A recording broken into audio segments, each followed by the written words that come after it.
السلام علیکم دوستو۔ بہت مدت پہلے دور دراز کے ایک ملک میں یہ قاعدہ تھا کہ اس ملک کے لوگ ہر سال اپنا بادشاہ تبدیل کرتے تھے۔ جو بھی بادشاہ بنتا وہ ایک عہد نامے پر دستخط کرتا کہ اس کی حکومت 1 سال مکمل ہونے کے بعد وہ اس عہدے سے دستبردار ہو جائے گا اور اسے ایک دور دراز جزیرے پر چھوڑ دیا جائے گا جہاں سے وہ کبھی واپس نہیں آ سکے گا۔ ایک بادشاہ کا 1 سالہ دور حکومت مکمل ہو جاتا تو اسے ایک مخصوص جزیرے پر چھوڑ دیا جاتا جہاں وہ اپنی بقیہ زندگی گزارتا۔ اس موقع پر اس بادشاہ کو بہترین لباس پہنایا جاتا اور ہاتھی پر بٹھا کر اسے پورے ملک کا الوداعی سفر کروایا جاتا۔ وہ سب لوگوں کو آخری بار خیر باد کہتا۔ وہ بہت ہی افسوسناک اور غم زدہ لمحات ہوتے اور پھر وہاں کے لوگ بادشاہ کو اس جزیرے پر ہمیشہ کے لیے چھوڑ آتے۔ ایک مرتبہ لوگ اپنے پرانے بادشاہ کو جزیرے پر چھوڑ کر واپس آ رہے تھے کہ انہوں نے ایک ایسا سمندری جہاز دیکھا جو کچھ دیر پہلے ہی تباہ ہوا تھا اور ایک نوجوان شخص نے خود کو بچانے کے لیے لکڑی کے ایک تختے کا سہارا لے رکھا تھا۔ چونکہ ان لوگوں کو ایک نئے بادشاہ کی بھی تلاش تھی، لہٰذا انہوں نے اس نوجوان شخص کو اپنی کشتی میں بٹھا لیا اور اپنے ملک لے آئے اور اس سے 1 سال حکومت کرنے کی درخواست کی۔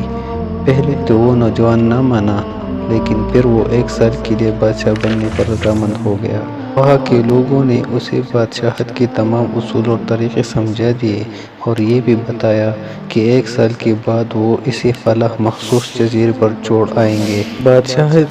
بادشاہت کی تیسرے دن ہی اس نوجوان بادشاہ نے اپنے وزیر سے کہا، مجھے وہ جگہ دکھائی جائے جہاں گزشتہ تمام بادشاہوں کو بھیجا گیا تھا۔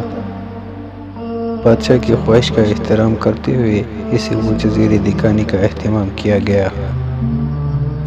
وہ جزیرہ مکمل طور پر جنگل تھا اور جنگلی جانوروں سے بھرا ہوا تھا۔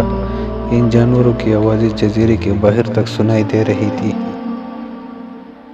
بادشاہ جائزہ لینے کے لیے تھوڑا سا جنگل کے اندر گیا اور وہاں اس کے پچھلے تمام بادشاہوں کے ڈھانچے پڑے نظر آئے۔ وہ سمجھ گیا کہ بہت جلد اس کا بھی یہی حال ہوگا اور وہ جنگلی جانور اس کو چیڑ پاڑ کر کھائیں گے۔ ملک واپس پہنچ کر بادشاہ نے مضبوط توانا جسم کے 100 مزدور اکٹھے کیے، ان سب کو اس جزیرے پر لے گئے اور حکم دیا جنگل کو 1 ماہ میں مکمل طور پر صاف کر دیا جائے۔ تمام خطرناک جانوروں کو مار دیا جائے اور سب پالتو درخت کاٹ دیے جائے۔ وہ ہر ماہ خود جزیرے کا دورہ کرتا اور کام کی خود نگرانی بھی کرتا۔ پہلے مہینے میں ہی تمام خطرناک جانوروں کو مار دیا گیا اور پھر بہت سے درخت بھی کاٹ دیے گئے۔ دوسرے ماہ تک جزیرہ مکمل طور پر صاف ہو چکا تھا۔ اب بادشاہ نے مزدوروں کو حکم دیا کہ جزیرے پر مختلف مقامات پر خوبصورت باغات تعمیر کیے جائیں۔ وہ اپنے ساتھ مختلف پالتو جانور مثلاً مرغیاں، گائیں، بھینس، بطخیں اور بھیڑیں وغیرہ بھی جزیرے میں منتقل کرتا رہا۔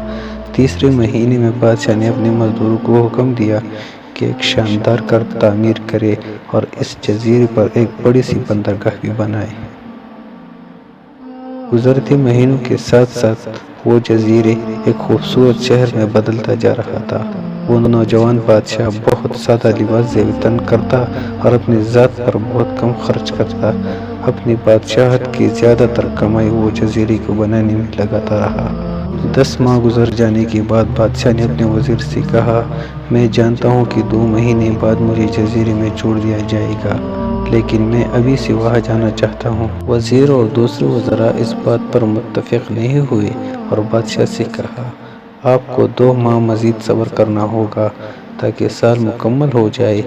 سال پورا ہو جانے کے بعد ہی آپ اس جزیرے پر چھوڑا جائے گا۔ بالآخر 2 ماہ مکمل ہو گئے اور بادشاہت کا 1 سال ختم ہو گیا۔ حسب روایت وہاں کے لوگوں نے اپنے بادشاہ کا شاندار لباس پہنایا اور ہاتھی پر بٹھایا تاکہ وہ اپنی رعایا کو خیر باد کہہ سکے۔ خلاف توقع یہ بادشاہ اپنی الوداعی تقریب میں بہت ہی خوش تھا۔ لوگوں نے اس سے پوچھا، اس موقع پر تمام گزشتہ بادشاہ تو رو رہے تھے لیکن آپ ہنس رہے ہیں۔ آپ کی اس قدر خوش ہونے کی کیا وجہ ہے؟